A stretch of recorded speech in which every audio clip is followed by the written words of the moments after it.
Hi everyone. I'm sorry that we can't be together to celebrate Anne in person, but I look forward to the time that we will all be able to gather and see each other because I definitely miss you all and I think that'll be important. But first of all, I'd like to offer our family's deepest sympathies to everyone, but especially to Bob and Mike and Paul. Your mother was a great woman and she touched all of our hearts. There are two quotes that I think were appropriate to reflect on Anne and the impact that she had. The first one that I had was by A. A. Milne and that noted philosopher Winnie the Pooh. If there ever comes a day where we can't be together, keep me in your heart. I'll stay there forever. And I think that's important for us to think about now. The fact that although Anne is physically gone, she'll always be in our heart, every one of us. And as long as she's there, we won't forget her or her impact that she had on the family. The second is a quote from Maya Angelou. I've learned that people will forget what you said, people will forget what you did, but people will never forget how you made them feel. This is important because Anne always made us feel welcome. No matter what, we never got to see her as much as we would have liked. But whenever we were with Anne, she made us feel welcome. She made everyone feel welcome. It was always a warm environment.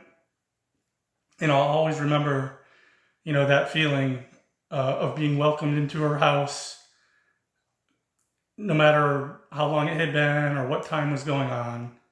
And I really appreciate that feeling and her attitude in those respects. So our family will certainly miss her. But like I said, we will keep her in our heart forever, and we will always remember the way that she made us feel. Again, I miss you all. We hope to see you soon, and look forward to celebrating Anne. She sprouted love like flowers, grew a garden in her mind, and even on the darkest days, from her smile the sun still shined. Hi everyone. Thank you for including us in this memorial for Graham. A couple things that I wanted to say about her in reminiscing about her life and her impact on me personally. I drew great strength from all of the stories that I heard about her as a young single working mom.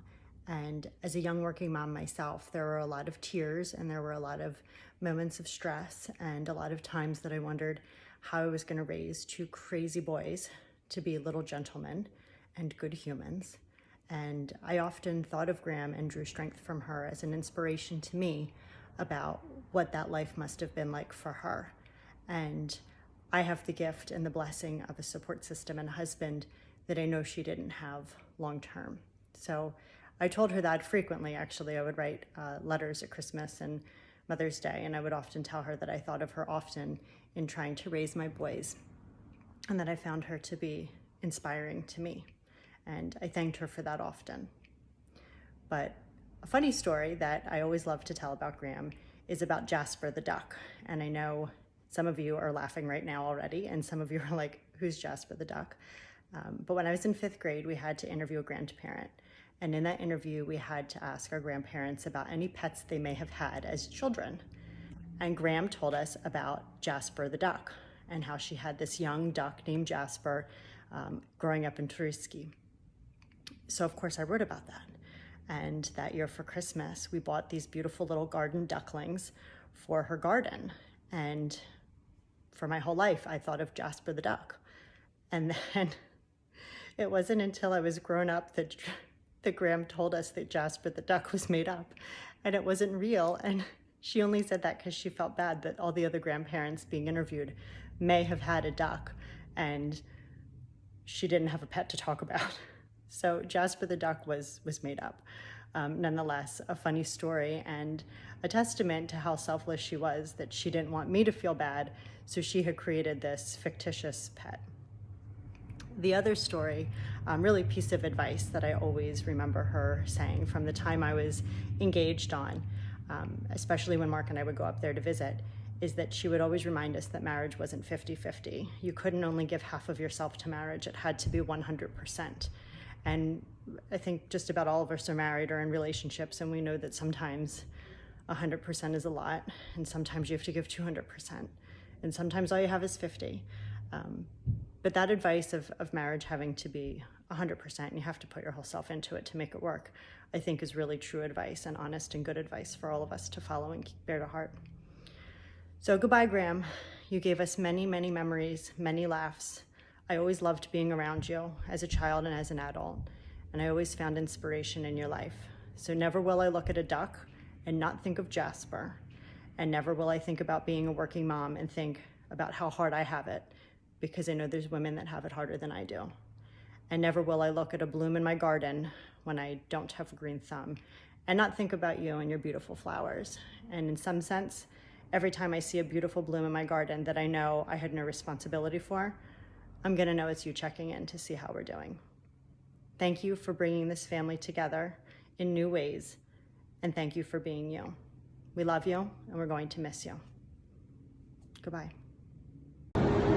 Hey Grandma, sorry I didn't get a chance to get dressed up for you. I'm stuck at work in a big hot building. It's no fun. But I just want to tell you that I love you. We miss you already. You were one of the sweetest people ever, and I'll never forget that. And I wanted to let you know that in your memory, I'm going to approach the Bristol Chamber of Commerce and try to set up a rescue for stray hyenas that happen to run through Berkshire Drive area. Make sure that they're cared for and they have a nice, safe home.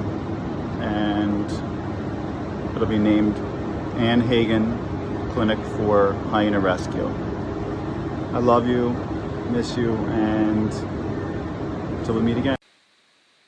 So the way that I'll always remember my cousin Anne is just being a very sweet, kind person who just would go out of her way to make sure that everybody felt comfortable who came into her home. Every time she laughed or smiled, you just couldn't help but feel happy because she just had this really great sense of humor about her.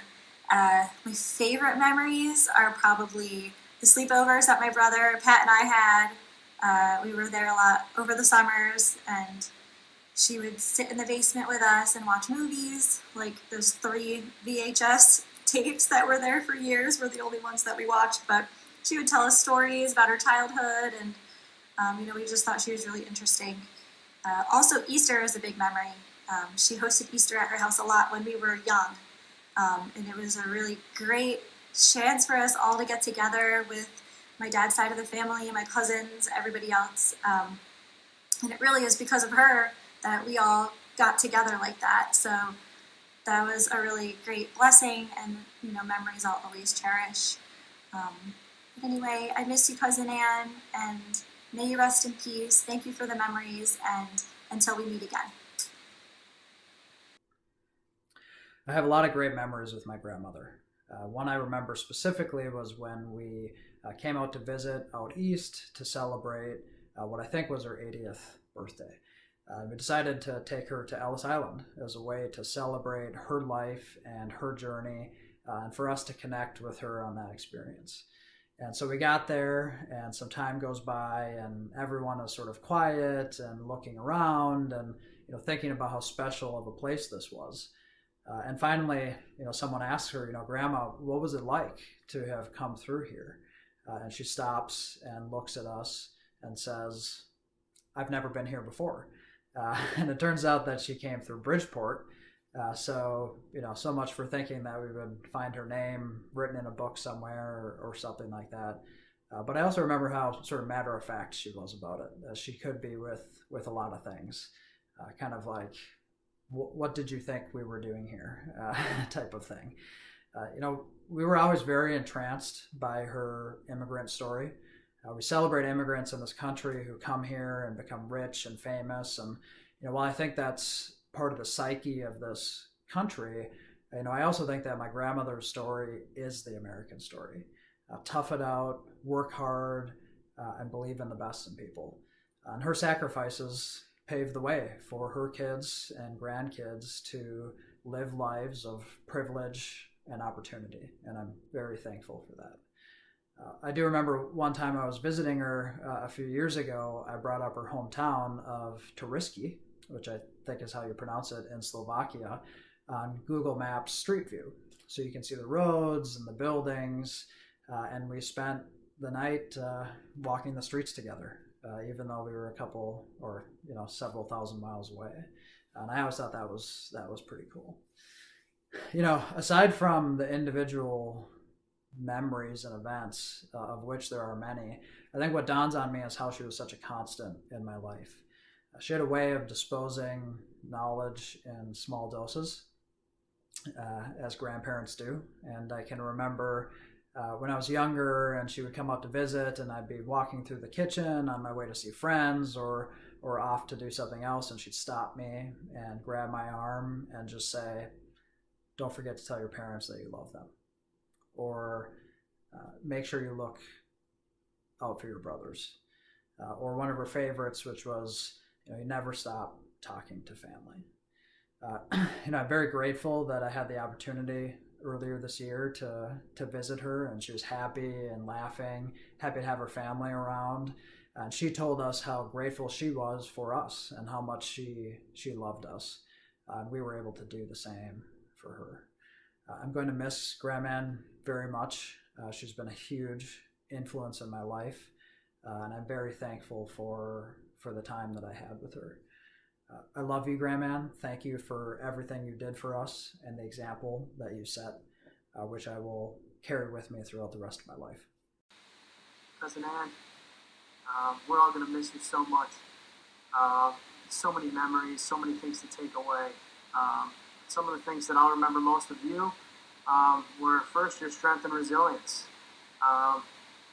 We all know the hardships that you had to face in your life, and to come out the other side, being so optimistic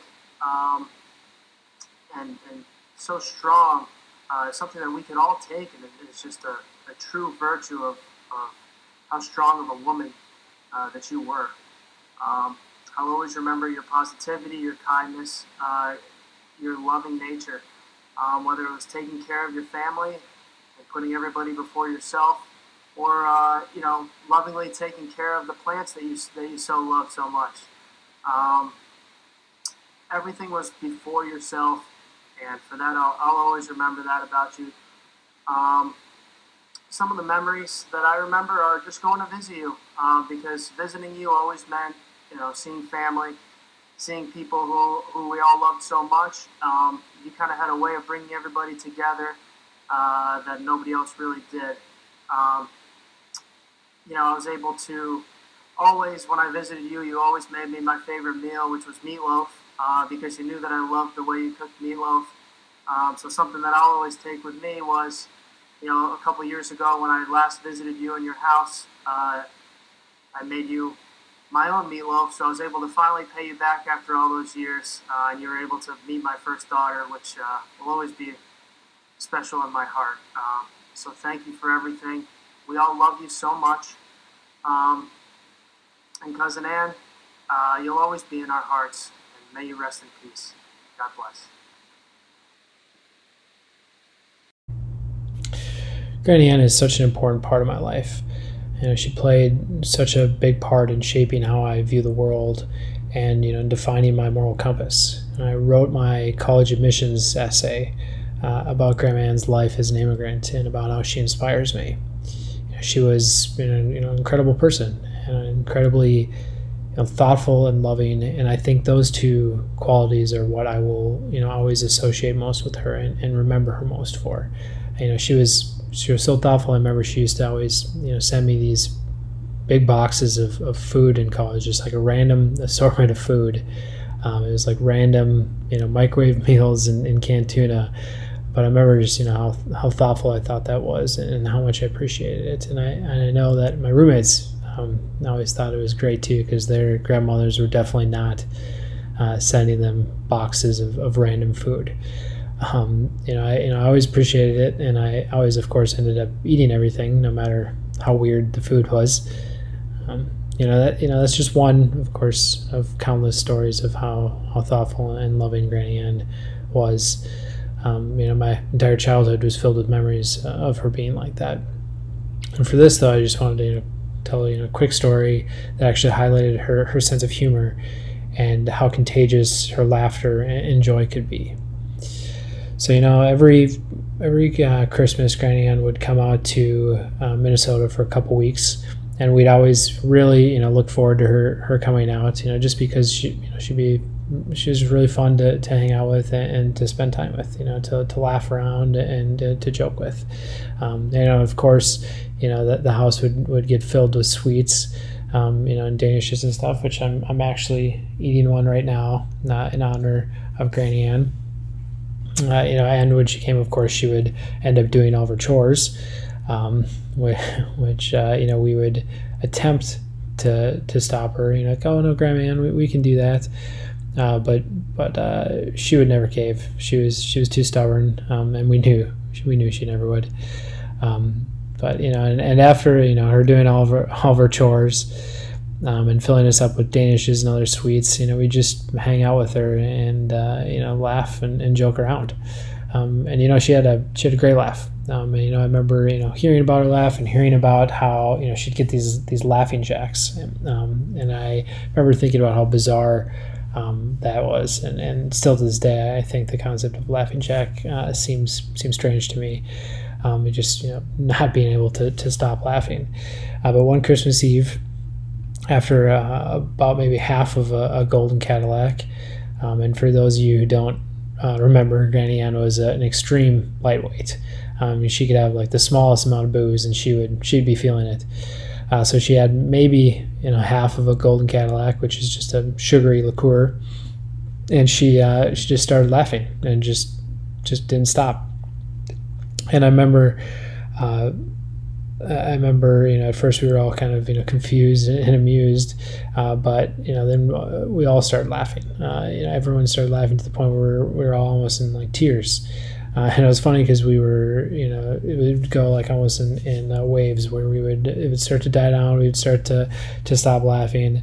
But then there was Grandma Ann, she just kept on going, just kept on laughing. So we'd start laughing again. And I'll never forget that moment, partially because just of how long, that went on for. But, it was just such a pure moment and how, happy, and joyous she was, and we all were because of her, really. And I really wish that I could, bop her white, poofy hair one more time and tell her how much I love her. If I could, say to her, talk to her one more time, I'd tell her that she's my hero, and I'd thank her for being an inspiration, and continue to be an inspiration, and for being the best grandmother that anyone could ask for, and for being just a great friend. And I'd say goodbye. Grandma Ann, or Granny Annie as a lot of us were fond of calling her, was just an exceptional grandma and a truly amazing human being. I've been trying to think of a story that captures how her life impacted all of us, but there's so many perfect Granny Annie moments. From her almost going up in flames in the middle of church from wearing too much hairspray, to her throwing caution to the wind one Christmas Eve and drinking half a golden Cadillac and showing her grandsons how to break down and truly dance. I know you're busy up in heaven, teaching everyone the correct way to make a pierogi, but I hope you can take a break, look down, and see how you've impacted all of our lives. You not only gave us a sense of who we are, where we came from, but you loved unconditionally, are tough as nails, and were truly, without a doubt, the best grandma could have ever hoped for. I love you, Grandma. We're all Kostraks, but we're actually Bobkos as well. I'm Danica, I'm on the left. That's my dad, Bob, on the middle, and Volanya on the right. I live in the Bay Area. That's me. I'm Cheeky, and that's my dad. He's Cheeky too. Volanya is my sister. She's 4 years younger than me, and she's driving the boat with me. We just did this recently. That's really what I look like. That's me in a nutshell, eggshell, whatever. That's my sister. Just came to visit. Wanted to keep us up to date. And that's Bob. He's the brother of Stephanie Yalnos and Steph Lynett. That's Sevilla is my sister's oldest daughter, 18, and Bishop, he's only 14. And, Dad is the godson of Anne Hagen, so I guess that's how we're related, but we're related in so many more ways than you even know. We're just part of your family that you don't even know about. Artie and weird and funny. All right, love y'all.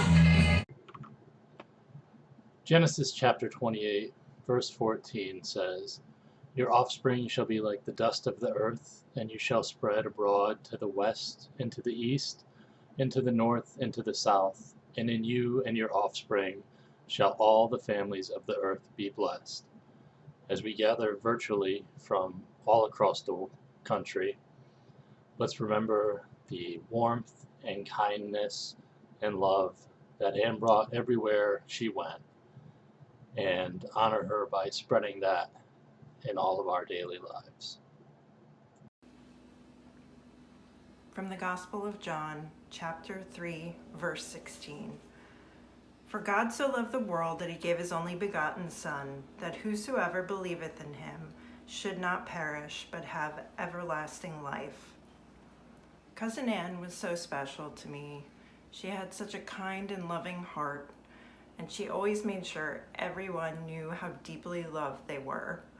I'm going to miss her greatly, and I love you, Cousin Anne. Rest in peace.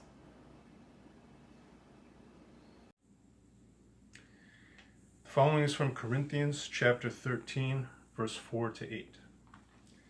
Love is patient, love is kind, does not envy, does not boast, it is not proud, does not dishonor others, it is not self-seeking, it is not easily angered, keeps no record of wrongs. Love does not delight in evil, but rejoices with the truth. It always protects, always trusts, always hopes, always perseveres. Love never fails. Anne shared her love and kindness with all of us. We miss her and we pray for her. Anne, we love you. May you rest in peace in heaven.